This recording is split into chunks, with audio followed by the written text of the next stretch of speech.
rye bread is a totally different kettle of fish, because if you want to bake a traditional rye bread, then you would also want to bake it with sourdough. And sourdough bread with the real thing is, of course, a magnificent bread.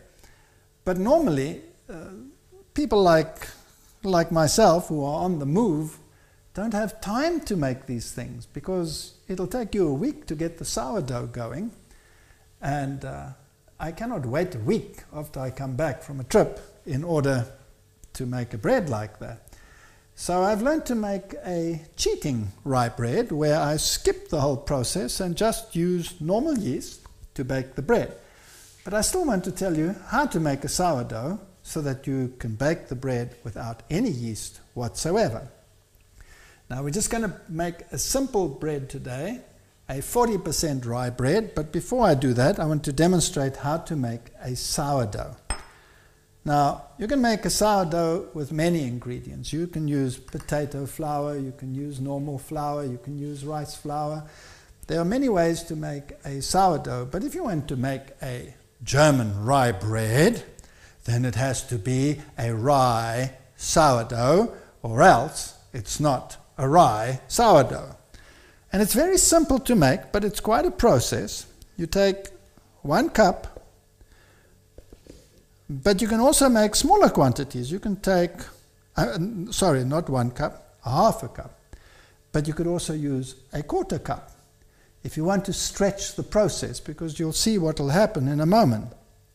I'm using a half a cup, which is probably close to 100 grams of flour. And I'm adding this to the bowl. You can use a bigger bowl later, because it's going to get more and more and more. And you take an equal quantity of lukewarm water. So you're taking a half a cup of water and you're adding it to your rye flour. Then you mix the two. Now this is going to be a very soft mix. Now what is happening here is called magic. You see, God saw fit to place one bacterium in particular in the atmosphere. So as we are working now, all around us there are lactobacteria. Now lactobacteria are the ones that cause fermentation. So when you do something like this and you're adding the air into the mix, so you're whipping the air in, so you do it, you know, like you would beat something.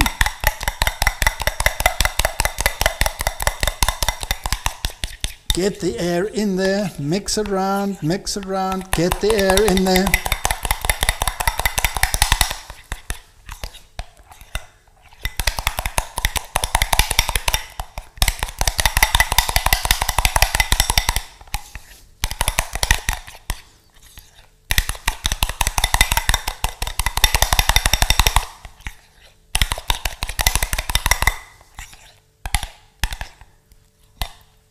Now that you have the air in there, what will happen is, slowly, the lactobacteria that are in there, the lactobacillus, will start fermenting the carbohydrates in this flour.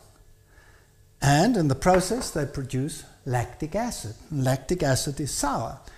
Now, lactic acid is an acid that the human being can cope with very well, because we have numerous enzymes throughout the body system that cope with lactic acid. We don't cope well with acetic acid. We only have one enzyme system in the liver that copes with acetic acid, but lactic acid is one that we cope with very well. And we have also the right type of bacteria down in the intestine which utilize these components. So lactic acid is not one that is harmful to the body. And the interesting thing is, this will now start fermenting over time. But now you have to feed it, because the bacteria are going to use up the carbohydrates. And so tomorrow, this baby needs to be fed. So tomorrow you take another half a cup of rye flour, you add it to the mix, equal quantity of water, mix it in, beat in the air again, and over a period of about 5 or 6 days, if you keep it at around about 20 to 25 degrees centigrade, so a comfortable room temperature, not in the direct sun, not in the cold, but somewhere where it's sort of comfortable, like you would keep a baby, then it will start bubbling. And when it starts bubbling, it will start smelling sour because of the lactic acid that is being produced. And when you smell it, you smell this pungent, sour smell. That's fine. If you have wrong bacteria in your house, if you have Staphylococcus or one of those bad fellows in there, then it won't smell sour, it'll actually stink. And when it stinks, all you can do with it is dump it and start all over again. So this has to be taken care of like a baby. Now, of course, it's going to grow. And if I've added 100 grams of flour today, that's a half a cup, and tomorrow I add another 100 grams, then I have 200 grams of flour in there and 200 grams of water in there, and it's doubling and bubbling and carrying on and getting bigger and bigger and bigger. And eventually I'll have a whole kilogram of the stuff, 7 cups of it. Well, then I better start baking a bread with it. And initially, this baby is in its growing boots. It's slowly growing and getting stronger. Now, when I use the first batch and I bake a rye bread, then I must remember that half of what is in here is rye flour and half of what is in here is water. So if I have 1 kilogram of this, then I actually have 500 grams of rye flour. So that would be about 5 cups of rye flour. Then I could take 2 cups of this to make up the 7 cups, add it to that, and start kneading it in, and then I would be able to make a rye bread. But the trouble is, it's not strong. So initially you might want to help it by adding some yeast. But eventually you want to get to the point where you don't have to add any yeast whatsoever. So what you do is when you use your first batch, keep about 100 grams behind, about a cupful, and you start your next batch with that. And then the bacteria get stronger and more bacteria come in and it gets stronger, and eventually it can push up a dumbbell and go, and that's what you want it to do in the bread. It has to push the bread up so that it can rise, and it has to be a strong, youthful character. And then it becomes very precious to you. Now, if you're going away and the baby needs feeding and you're worried about it, you can put it in the fridge, but like any baby, it doesn't like being in the fridge, so don't keep it in the fridge too long. You must then take it out again, give it a little bit of food, whip in the air, and start the fermenting process all over again. And if it should go bad, you have to throw it away and start all over again. So we're not going to do it that way. We're going to skip the whole process, but we want to simulate it. And so we will bake a bread as though we are baking a sourdough bread, but it's not the real thing. It's a fake bread, but it'll do. We are now going to bake a simple rye bread, which has no sourdough in it, so we'll have to use normal yeast. Again, we're just going to use the ordinary dried yeast. This is a 10-gram pack. And we're going to put the ingredients in this bowl, the dry ingredients. Now, here are the dry ingredients. We're going to, again, use 7 cups of flour in total. And to make a 40% rye, 4 cups will be brown bread flour. So 4 cups of brown bread flour.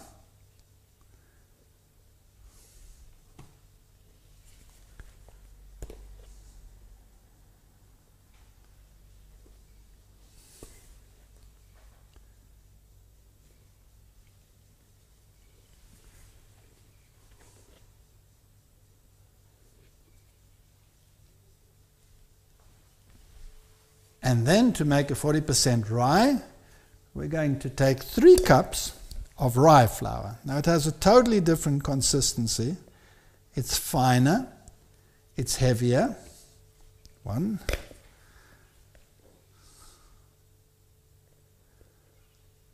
2.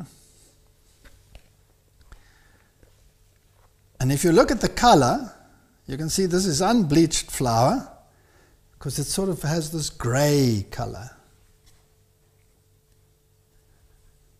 All right, there we have a 40% rye mixture. And we're going to mix the 2 flours.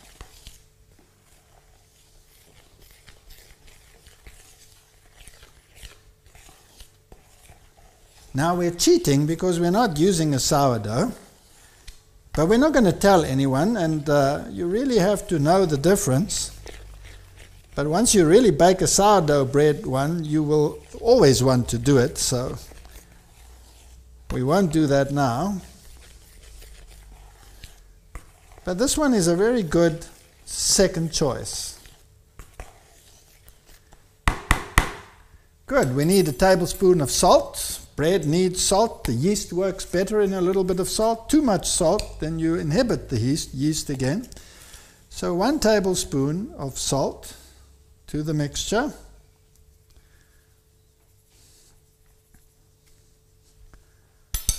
Now Germans are an odd brand, and Germans like to add caraway seed to rye bread. Now some people cannot stand caraway seed, but if you have German blood, then a rye bread without caraway seed is not a rye bread. So seeing that I have German blood, I'm going to be a German, and I'm going to add caraway seeds. Now normally they say you add about the same as you added the salt, but me, I'm a fanatic when it comes to this, so I'm going to add 2 tablespoons of that, of caraway seed. And I want to cheat a little bit because, again, it's a denser flour and a denser consistency, so we also want to have the flour and the dough to be firmer than we had on the normal brown bread dough. We add about 4 cups of water to this, but it has to be quite firm, and we mustn't forget our yeast. Now again, I actually prefer using the wet yeast and making a mixture again in the water, adding the yeast, add a little bit something sweet to make it go, like molasses or a teaspoon of sugar or honey or anything that you want. So 1 10-gram packet of instant yeast, and then we'll mix the dry ingredients together. So what is in here now? 3 cups of rye flour, 4 cups of brown bread flour, caraway seeds, if you like them. If you don't, you leave them out. And one more thing, a sourdough bread has a particular flavor, and it's a little bit sour. That's why it's called a sourdough. And I can simulate that by cheating a little bit, and I do that by adding the juice of half a lemon. So we'll take half a lemon. You don't have to do this, but that's if your German perfectionist streak gets hold of you.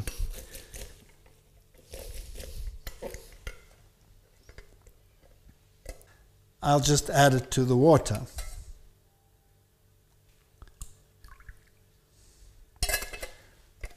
And then we need a tablespoon of something sweet. Again, I'm going to use molasses. Gives the bread a nice color as well.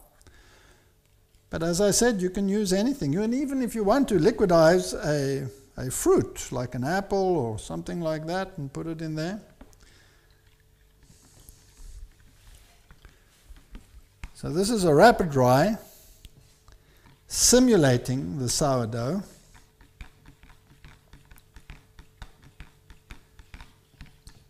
but much faster.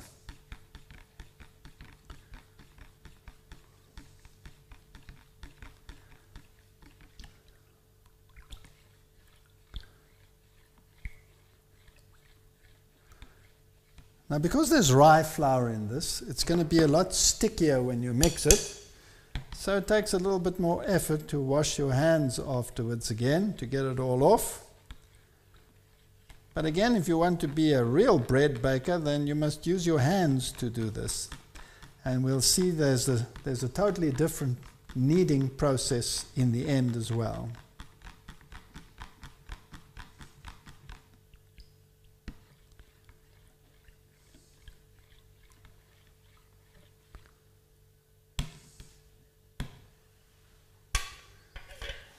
So here we go.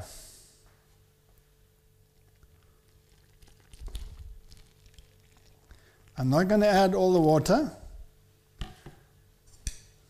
So we can first see what the consistency is like.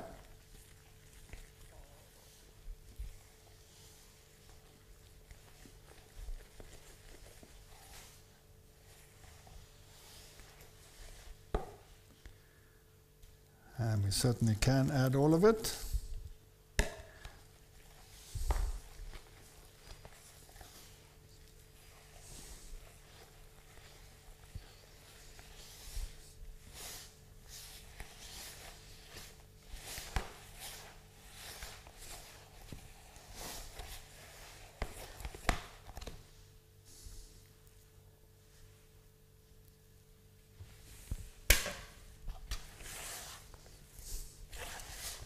Now, this is far more like clay than a normal brown bread,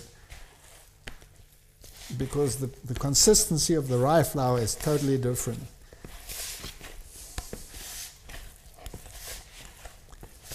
Now you go through your kneading process again. This is a nice consistency. Again, it just breaks. You don't want it to break. You want it to form the gluten, and the brown bread flour helps you to get that, so that it's not quite such a dense bread.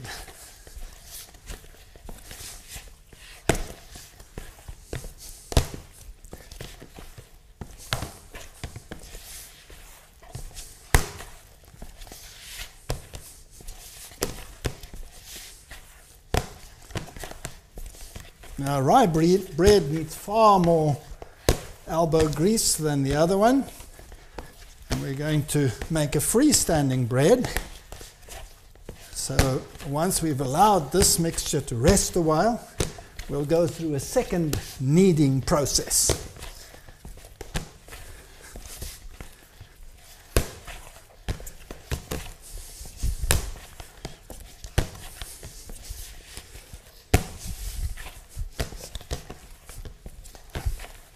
It takes far more elbow grease. You really have to punch it.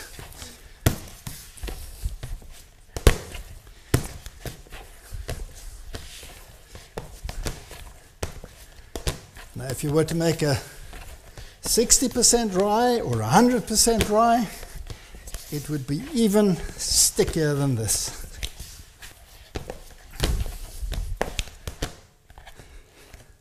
See, I can lift the bowl. That's what you want.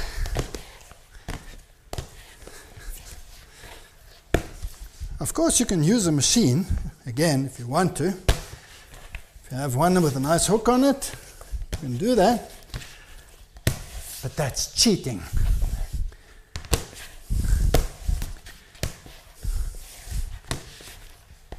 I like to give it a twist.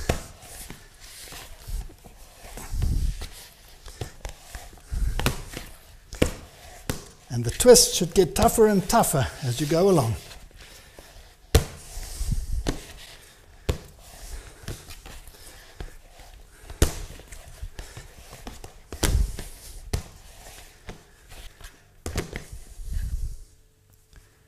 Perfect.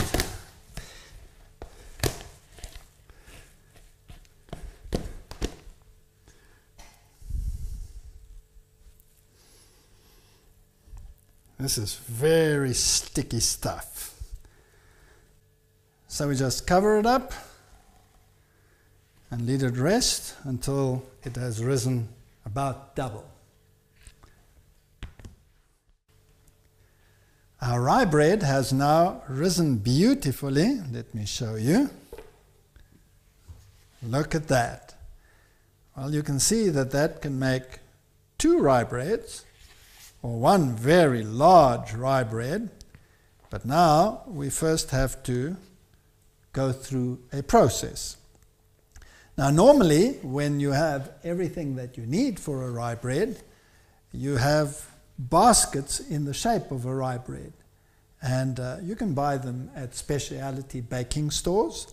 Now we don't have those here with us, so we're going to improvise, and it's always fun to improvise. So we're going to take just 2 little round bowls, and we're going to put our dough into these round bowls, but we don't want them to stick to the round bowls, because you can see they stick like crazy.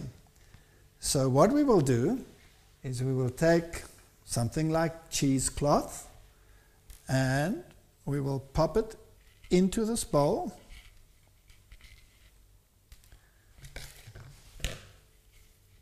To make sure it doesn't stick. Something like that.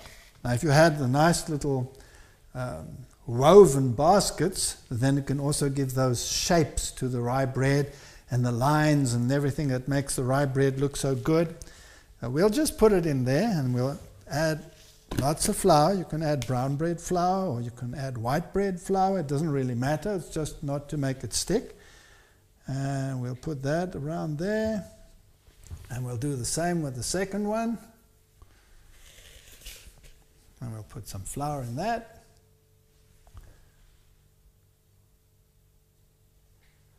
Just to make sure it doesn't stick.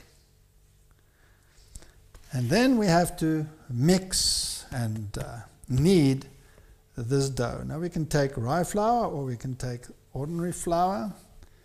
This is now. And we're going to scrape this out.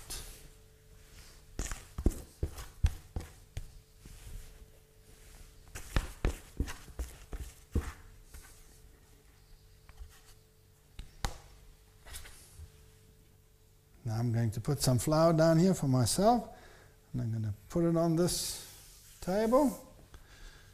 I'm going to make my hands full of flour.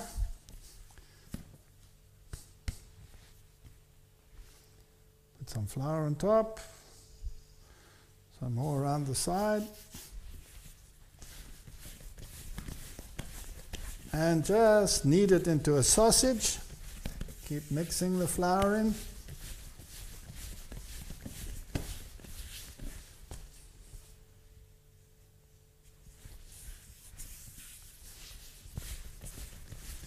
If it gets sticky, you add some more flour, knead it into a sausage, fold it over, carry on.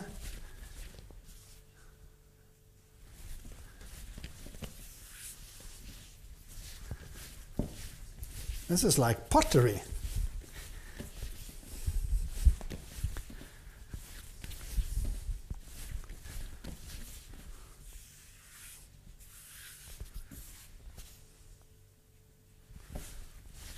Just so that it doesn't stick, and you can see it gets a nice rubbery consistency.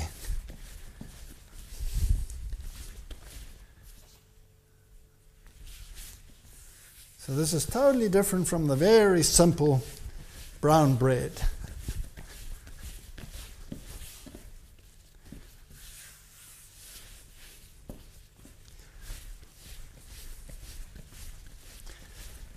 And you can see the consistency is beautiful. It sort of hangs like that. Isn't that gorgeous?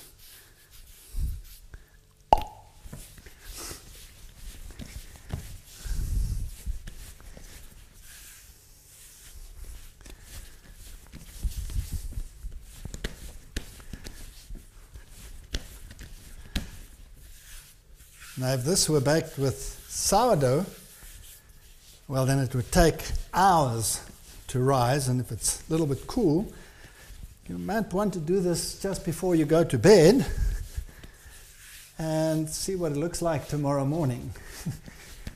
But we've cheated, so this should take just as long as any normal bread, an hour or so, and it should be just fine.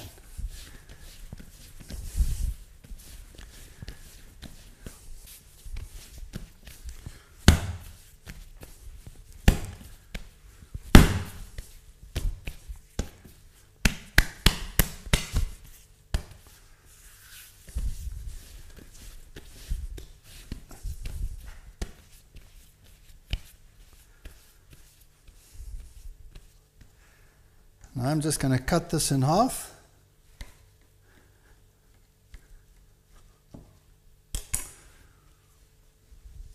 That's 2 loaves. Now if you wanted to make a long loaf, you would just do that.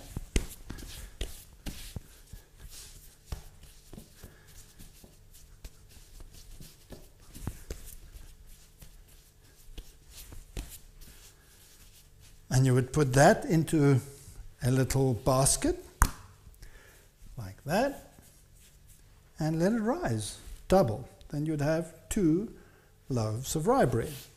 So we're going to make a round one, so we're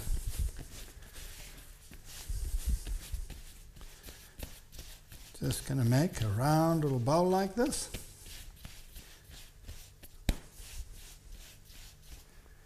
And we're going to pop it in there.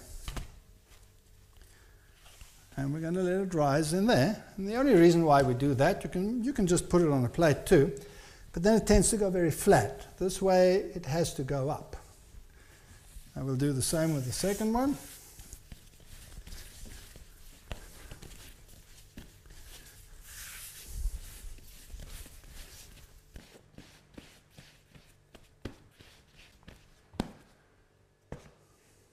There. Now we'll just let them rise and bake them again in a very hot oven. Now this time you want the oven very hot. Rye bread likes to have that nice leathery consistency, so put the oven at the highest level that it'll go. Normally a good oven will go to 250 degrees.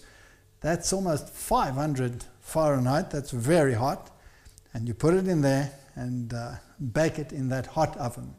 Now if you want to be really technical, then you can put a little bowl in there and make it very hot in the process, and then you, just before you bake it, you throw some water in there so it goes lots of steam in your oven, and you close your oven so then it gets that leathery consistency from the steam in the oven as well.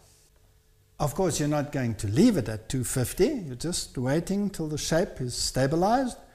Then you take the temperature down to 220 and then down to 200, and you bake it for the rest of the baking time. Loaves this size, 50 minutes, maximum an hour.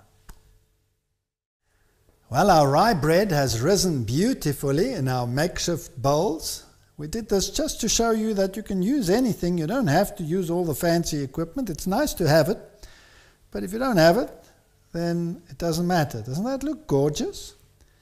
And now we're going to take a greased pan, an open pan, and I'm going to take my watch off because I don't want dough in it. And then we're gently, because you don't want it to drop, fold it out and put it on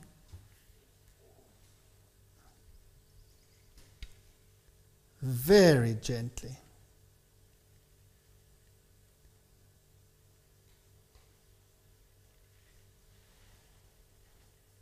See, that's why we have this cloth so it doesn't stick. Now it'll still rise in the oven. We'll do the other one. You can use any shape. The shape that you use is the shape that you'll get. Now very gently, you don't want it to fall.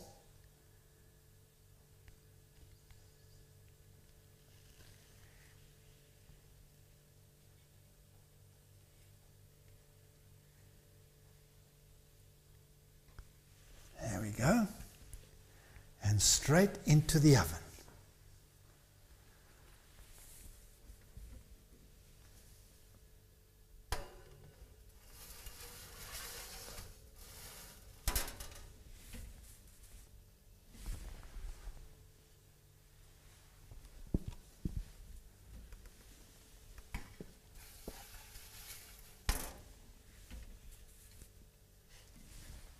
very gently at the very highest heat. Well, we are now ready to take our rye bread out of the oven. Let's see what happened to it.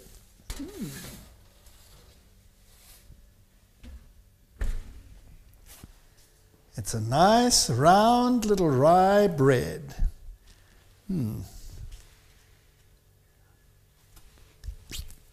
Hot.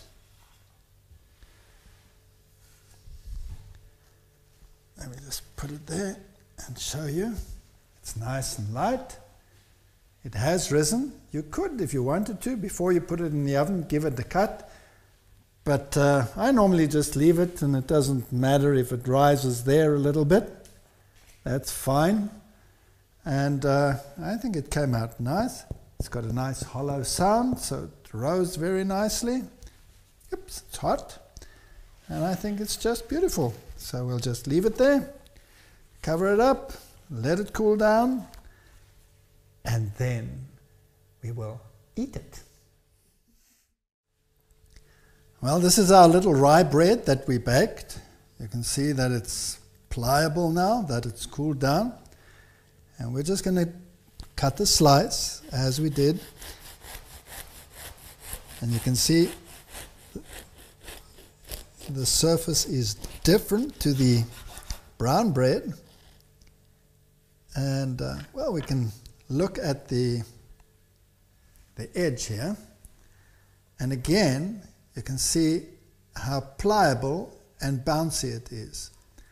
Now the bubbles inside this one are not as big as they would be in a normal brown wheat bread, because there's less gluten, because there's rye in here, but it's still light and risen to double its size, and pliable and bendable, and that's the indication that the gluten has developed well, that the bread is well baked, that it's light, and because it has all of those extra ingredients, the smell is delightful.